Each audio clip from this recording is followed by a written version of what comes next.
आणि आता जे सध्या चालू असलेलं आंदोलन आहे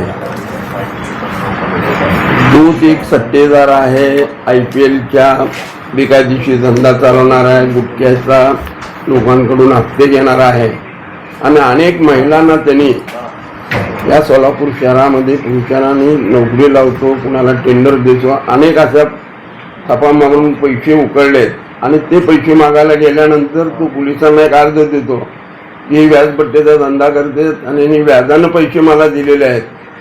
म्हणजे ह्यांनी केलेलं पाप दाखवण्यासाठी ह्या आंदोलनाची त्याची दिशा आहे, त्याच्या मागं कुठलाही उद्देश नाही. जे काल माझ्याबद्दल वक्तव्य केलं गेलं आहे, कारण मी थोडंसं माझ्या पार्श्वभूमीबद्दल दोनदा बोलले आहे मी तुमच्या पत्रकारांशी सगळ्या आपल्या. तर मी माझ्यावर जो अन्याय झालेला आहे, माझी जी फसवणूक झालेली आहे त्याच्या संदर्भात मी 29 तारखेला CP साहेबांकडे गेलेले आहे भेटायला, पण मला ते भेटलेले नाही. नाही ते तेव्हा नव्हते. आणि मग आम्ही ह्याला गेलो 30 तारखेला. मग मला सांगितलं की तुम्ही तुमचा रीतसर अर्ज द्या. मी हा 30 तारखेला अर्ज दिलेला आहे आणि याच्या प्रती तुमच्या सगळ्यांकडे मी दिलेल्या आहेत त्या दिवशी.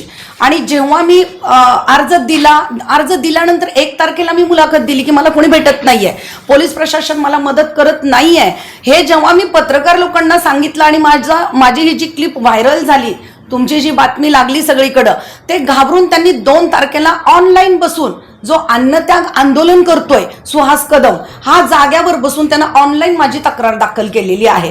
का बरं? त्यानं पोलीस स्टेशनमध्ये जायचं होतं. माझे स्क्रीनशॉट जर त्याच्याकडे आहेत तर त्यानं ते तिथं द्यायचे होते, पोलिसांना ती तक्रार घ्यावीच लागली असती. परंतु काल जे राष्ट्रवादी काँग्रेस पार्टीचे जिल्हाध्यक्ष आणि प्रवक्ते, जेव्हा मी राष्ट्रवादी काँग्रेस पार्टीमध्ये होते, मी त्यांचीच कार्यकर्ते होते, ते माझे नेता होते, मी त्यांना खूप आदरानं, अजूनही त्यांच्याबद्दल मला खूप आदर होता. परंतु त्यांनी काल माझ्याबद्दल येऊन एक वाईट वक्तव्य इथं केलंय की सायरा शेख ही व्याजानं पैसे देते आणि तो तिचा व्यवसाय आहे. हे फार चुकीचं बोलले. एखाद्या महिलेबद्दल बोलताना त्यांनी असं नाही बोलायला पाहिजे होतं. आणि ह्यांचं जे हे आंदोलन आहे ना, त्याचं जे राजकारण करतायत ते एखाद्या महिलेला घेऊन त्यांनी राजकारण करू नये. मला एवढंच म्हणायचंय, पैसा माझा कष्टाचा आहे, माझ्या मुलाबाळांच्या तोंडातून काढून. आणि जी बाई व्याजपट्ट्याचा धंदा करते ना, ती बाई RTGS काढून बँकेतून पैसे देत नसते कधी. तुम्हाला काही त्याच्याबद्दल माहिती असेलच. मग मला जेव्हा माझ्यावर असे आरोप केले जात आहेत, आणि मलाच नाहीये, हे माझ्यासारख्या कितीतरी महिलांना केलेले आहेत, पण मी सुदैवानं मी त्याला जो दिलेला पैसा आहे तो डायरेक्ट बँकेतून दिलेला आहे. त्यामुळं तो माझ्यावर ॲलिगेशन करूच शकत नाही. इतर महिलांनी मात्र पैसे बिचाऱ्यांनी कॅशमध्ये दिलेत, आपल्या नवऱ्यांना न सांगता, आपल्या घरातल्या लोकांना न सांगता. काही महिलांचे संसार सुद्धा उद्ध्वस्त झालेत. आता मला सगळ्यांचे फोन येत आहेत की मॅडम आमचं पण असं आहे, पण आम्हाला बोलताच येईना, काय करायचं. मी अशा सगळ्या माझ्या माता भगिनींना आवाहन केलेलं आहे, ज्यांनाही सुहास कदमनं फसवलंय त्यांनी पुढे यावं आणि आपली तक्रार दाखल करावी तिथं. आणि उमेश पाटलांबद्दल मी आता एवढंच म्हणेन की आदरणीय दादा, मला एवढं सांगावंसं वाटतं की एखाद्या महिलेला समोर उभा करून राजकारण करू नका. जे तुम्ही स्वतः केलेलं आहे, अनगरमध्ये बसून तुम्ही अनगरचं जे राजकारण आहे ना, थिटेबाई सारख्या बाईला समोर आणून तुम्ही राजकारण केलं, तसं माझ्याशी करू नका. आणि मी कुणाच्या हातचं भावलं बिलकुल नाहीये. त्यांनी प्रशासनाबद्दल पण बोललेले आहेत की प्रशासनानं, पोलीस डिपार्टमेंटनं हिला हाताशी धरलंय. आणि माझ्या मोबाईलमध्ये जेव्हा मी 1 तारखेला तुम्हा सगळ्यांना बाईट दिली होती माझी, तेव्हा त्यांचा मला संध्याकाळी लगेच फोन आला. मला ह्या फोनची अपेक्षा होती की मला कुणाचा नाही, फक्त उमेश पाटलांचा फोन येणार, कारण उमेश पाटलांचा कार्यकर्ता हा सुहास कदम आहे. सुहास कदमच्या आंदोलनाबद्दल लोकांशी जेव्हा चर्चा होते तेव्हा हेच ऐकलं जातं, सुहास कदम हा उमेश पाटलांचा वसूलदार आहे, दलाल आहे, हे सगळं करणारा सुहास कदम आहे. मग नेता आहे, उठून तर येणारच. कुठलाही नेता आलेला नाही, पण उमेश पाटील मात्र नक्की इथं उपस्थित झालेले आहेत काल. आणि मला त्यांचा धमकीवाजा फोन आलेला आहे 1 तारखेच्या संध्याकाळी. आणि त्या फोनमध्ये ते म्हणतायत मला की तुला हे सगळं करायला कोण लावतंय? संतोष पवार आणि कल्याण शेट्टी हे तुझ्या पाठीमागं आहेत आणि त्यांचं ऐकून तू करतेस. मी म्हटलं मला कुणी करायला लावलेलं नाही, माझा जीव जळतोय, माझं घर जळालंय म्हणून मी आलेली आहे इथं.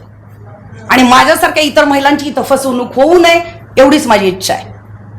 आणि उमेश पाटलांना मी जाता जाता एवढंच सांगेन, त्यांना माझा एक निरोप असेल त्यांच्यासाठी की त्यांनी एका महिलेला काल प्रेसमध्ये नको त्या विषयावर त्यांनी बदनामी केलेली आहे. आणि एखादी महिला जर ठरवते ना एखाद्या पुरुषाला बदनाम करायचं तर ती त्याचं सगळंच बाहेर काढू शकते. सगळं त्यांचे कच्चे चिट्टे सगळे माझ्याकडे आहेत. सेकंड टाइम त्यांनी सायरा शेखचं नाव घेऊन प्रेसवाल्यांसमोर जर माझ्या माध्यमांसमोर जर काही बदनामी करण्याचा प्रयत्न केला तर उमेश पाटलांचं मी सगळं वाभाडं बाहेर काढल्याशिवाय राहणार नाही. तुम्ही माझा मोबाईल चेक करू शकता आणि तो काय म्हणतोय ते माझ्या मित्राचा मोबाईल. व्यवहार माझा कुणाशी असू शकतो. सुहास कदमला जर मी लिगली पैसे माझ्या अकाउंटनं देतेय तर त्यानंही माझ्याच अकाउंटला ट्रान्सफर करायला पाहिजे होतं. जर मी व्याज घेते तर तो इतरांच्या मोबाईल मधून का टाकू शकतोय मला? नाही ना. असं तोही राष्ट्रवादीचा एक कार्यकर्ता आहे ज्याचं तो दाखवतोय. माझ्या लक्षात आलं जेव्हा मी कालची ती क्लिप बघितली तेव्हा मला असं वाटलं कुणाकडून घेतले त्याने स्क्रीनशॉट कुणाचे. तेव्हा लक्षात आलं की हा पण आपला एक राष्ट्रवादीचा कार्यकर्ता. योगायोगानं तो माझा नातेवाईक आहे पण तो त्याच्याकडून त्यानं ते घेतलेत. माणसाला पैसे सुट्टे असतात कॅश आहे की बाबा ही कॅश घ्या आणि मला टाक रे थोडंसं माझ्या अकाउंटला असं म्हणून मी टाकलेलं आहे. त्यानं मजाक मध्ये मला म्हटलंही मॅडम हे 500 रुपये दंड असं लिहिलं. म्हणलं मूर्ख आहेस का तू? 500 रुपये दंड असं का लिहिलंस? माझ्या त्या स्क्रीनशॉटमध्ये तेही आहे. ए क्या है. आणि अशी जर माझी जाणून बुजून बदनामी करत असतील तर मी त्यांना सडेतोड उत्तर दिल्याशिवाय गप्प बसणार नाही. त्यांना वाटलं असेल सायरा शेख बद्दल आम्ही जर तिची प्रसार माध्यमांसमोर बदनामी केली तर ती मुळूमुळू रडेल, घरात बसेल, कुठंतरी दबेल. आणि आणखीन एक महत्वाचा विषय, जेव्हा उमेश पाटील माझ्याबरोबर बोलले तेव्हा त्यांनी मला सांगितलं, मी तुम्हाला ती क्लिप देईन माझ्याकडची. त्यांनी सांगितलं की तू आंदोलन करतोय, करू दे ना, अवैध धंद्याच्या बाबतीत करतोय. त्याला पोलिसांची ऑफर आहे 2 कोटीची. 2 कोटीची ऑफर त्यांना होती म्हणून त्यांनी त्यांच्या आंदोलनाला माझ्यामुळे कुठेतरी गालबोट लागतंय असं त्यांना वाटायला लागलंय. म्हणून ही चालवली माझी बदनामी आहे. त्यांनी जी आंदोलनाला कुठलंही गालबोट लागू नये म्हणून माझी चालवलेली ही बदनामी आहे असं माझं स्पष्ट मत त्यांच्याबद्दल आहे. आणि आंदोलनाला हा बसण्याआधी सुहास कदम बरोबर माझी एक मीटिंग झाली होती सिव्हिल चौकामध्ये. तेव्हा तो मला म्हटला होता, ताई थोडंसं दम धरा, मी तुम्हाला येत्या 28 तारखेला मी पैसे देणार आहे. कारण मी हे आंदोलनाला बसतोय पोलिसांच्या विरोधात. पोलीस मला ऑफर दिलेली आहे मला 20 लाखाची, पण थोडंसं वाढवलं तर मी त्यातून तुमचे पैसे मी तुम्हाला देऊन टाकेन. हे मला त्यांनी स्पष्ट बोललेलं आहे. आणि जेव्हा त्याच्या आंदोलनाला परवानगी मिळाली नाही तेव्हा 30 तारखेला जाऊन मी म्हटलं ह्याला पोलीस देणार नाहीत आणि माझा पैसा मला परत मिळणार नाहीये. जवळजवळ 9,45,000 गेलेले. नाही मला दिलेले नाहीयेत. नाही दिलेला. तो देतोच आहे म्हणतो. 9,45,000 फसवणूक झाली. हो. पैसे कशासाठी दिले होते? पैसे हे टेंडर घेण्यासाठी दिले होते. तो म्हटला मी अजितदादांचा कार्यकर्ता आहे, ताई तुम्हाला तर माहिती मी दादांच्या किती जवळ असतो. दादा मला म्हटलेले आहेत, सगळ्या अधिकाऱ्यांना मंत्रालयामध्ये सांगून ठेवलेले आहे, सुहास आला की त्याची कुठली कामं थांबवायची नाहीत. आणि आता उमेश दादा तर आपले जिल्ह्याचे बॉस झाले. जिल्हाध्यक्ष पद त्यांना मिळाल्यानंतर तर सगळं सत्ता आपल्या हातात आहे. जिल्हा परिषद असू दे, महानगरपालिका असू दे, सगळं आपल्या हातात आहे. त्यामुळं ताई मी मोठे मोठे टेंडर आणतो. आणि जे भैया चौकातलं मोठं ब्रिजचं काम आहे ते टेंडर मला मिळाले असं तो स्वतः बोललाय मला. डॉक्टर ओजस मयूर शहा यांचे smiles 32 absolute solution for dentistry. उपलब्ध सुविधा: रूट कॅनल ट्रीटमेंट, दात साफ करणे, अक्कल दाढेची शस्त्रक्रिया, कायमस्वरूपी दात बसवणे, इम्प्लांट, कवळी बसवणे, स्माइल डिझाईन, दातांना तार बसवणे, कंपोजिट फिलिंग. पत्ता: care of Navneet traders, Manik Chowk, hotel Anand Bhuvan समोर, सोलापूर. संपर्क: 9607151719.